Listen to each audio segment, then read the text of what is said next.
So let me continue this lecture by reading to you a few random excerpts from our text, which is Key Concepts in Feminist Theory and Research by Christina Hughes. This is what the text looks like.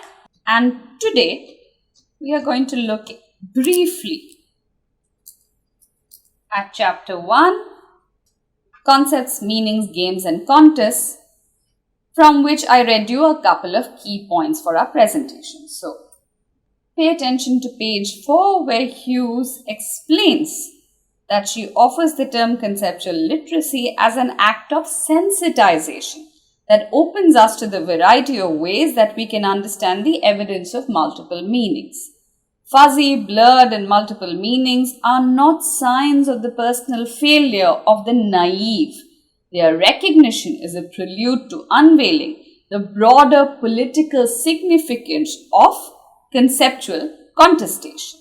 As such, this text explores the contested and varied meanings of equality, difference, choice, care, time and experience within their usage in feminist theory and research.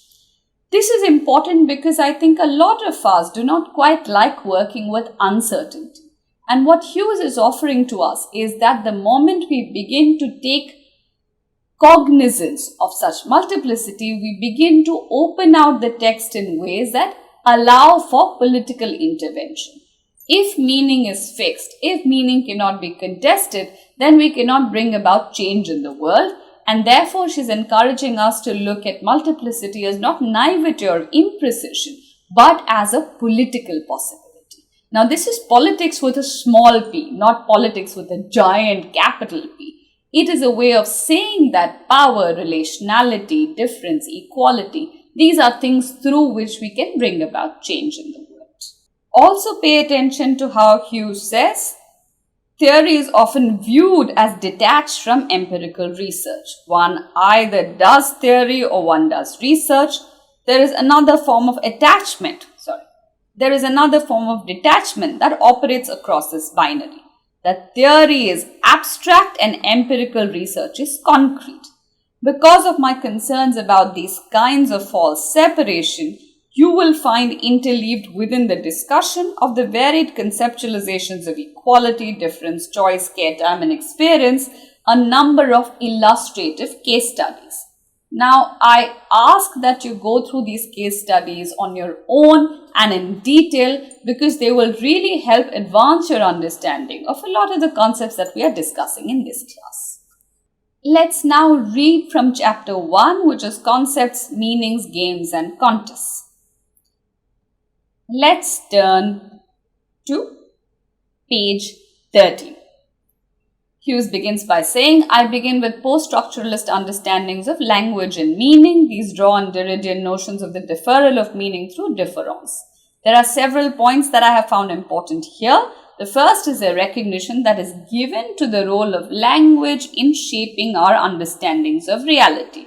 Remember the Saussurean understanding? Language is that which allows you to see one world rather than the other. If you don't have access to one kind of language, the world provided by that language is not available to you. You are forever excluded from it. The second is the attention that has been given to the instability of meaning. This has given a focus, for example, to the lack of guarantee over the transference of meaning. And this lack of guarantees is an interesting thing because it's more dangerous and provides possibilities. Third point is the attention that is given to, as we mentioned, the power relations of language, such as in difference. This is a summary of this chapter.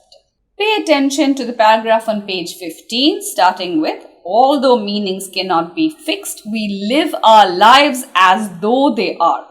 And this is important because as much as in the social sciences, we do claim that everything is constructed, one has to draw a fine distinction between constructed and unreal. Just because something is constructed does not mean that it is not real or that it doesn't matter. And this is what Hughes is gesturing at. And here she says the appearance of fixity is maintained through the suppression of its opposite. In everyday discourse, the fact that what it means to be masculine relies on what it means to be feminine is hidden from view. We are not conscious, for example, that every time we use the word woman, we are using the reference point of man to derive our meanings. This construction operates in a variety of intersecting ways, most of which are neither conscious nor intended. They are more like an effect of what we might call speaking as usual. And the speaking as usual, or this question of the usual itself, is something that we are deconstructing. On page 17, we speak about the binaries that we illustrated in our presentation: culture, nature, reason, nature, male, female, etc. Here, Hughes makes the important point that dualisms should be seen as a network of strongly linked and continuous webs of meaning. For example, the concepts of humanity, rationality, and masculinity form strongly linked and contiguous parts of this web, a set of closely related concepts which provide for each other models of appropriate relations to their respective dualized contrasts of nature, the physical or material, and the feminine. In other words, each part of this dyad corresponds to the similarly powerful or powerless part of the other dyad. Let me give you an example. Often, you see that in public discourse or public speech, the general referral is always a he or a his. If he should show up in public and do this, then this will happen to him. Or if there's a certain kind of commonsensical understanding. Men are by nature animals. Women are never included. She is never included. So in language, when we make a push for that kind of visibility, we are trying to visibilize the other part of the dyad or the powerless part of the dyad.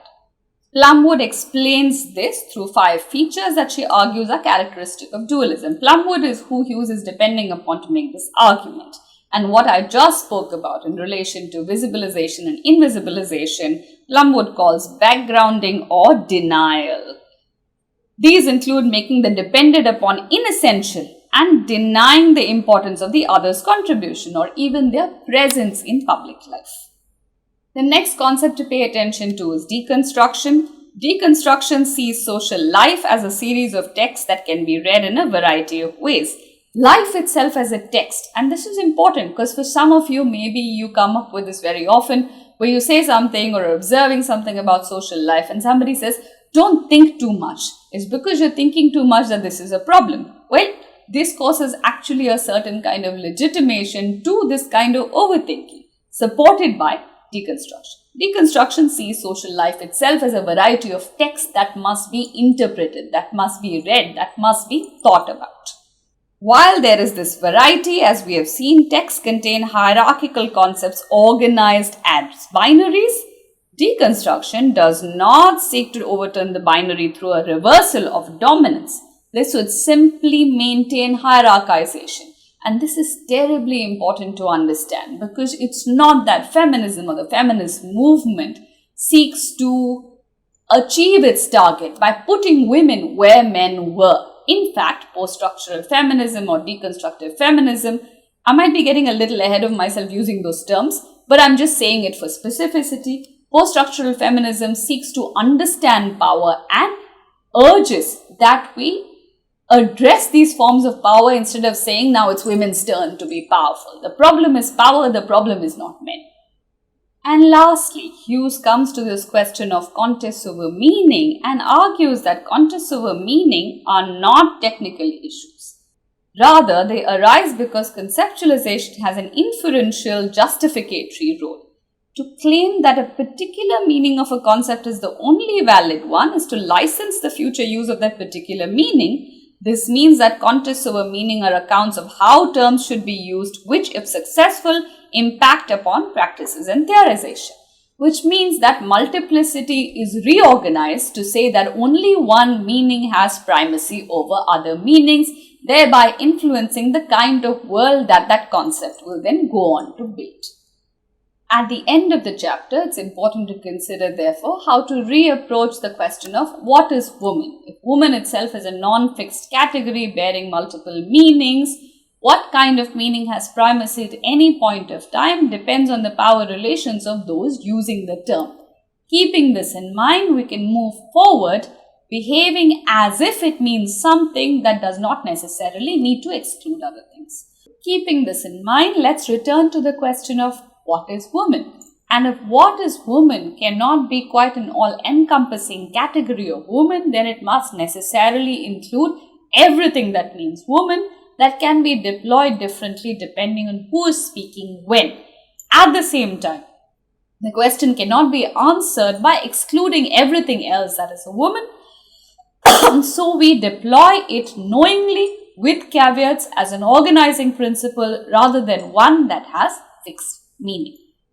For the next lecture, we will then take these concepts and understand them in relation to the question of equality, which is of paramount importance to the feminist movement. So, until next lecture.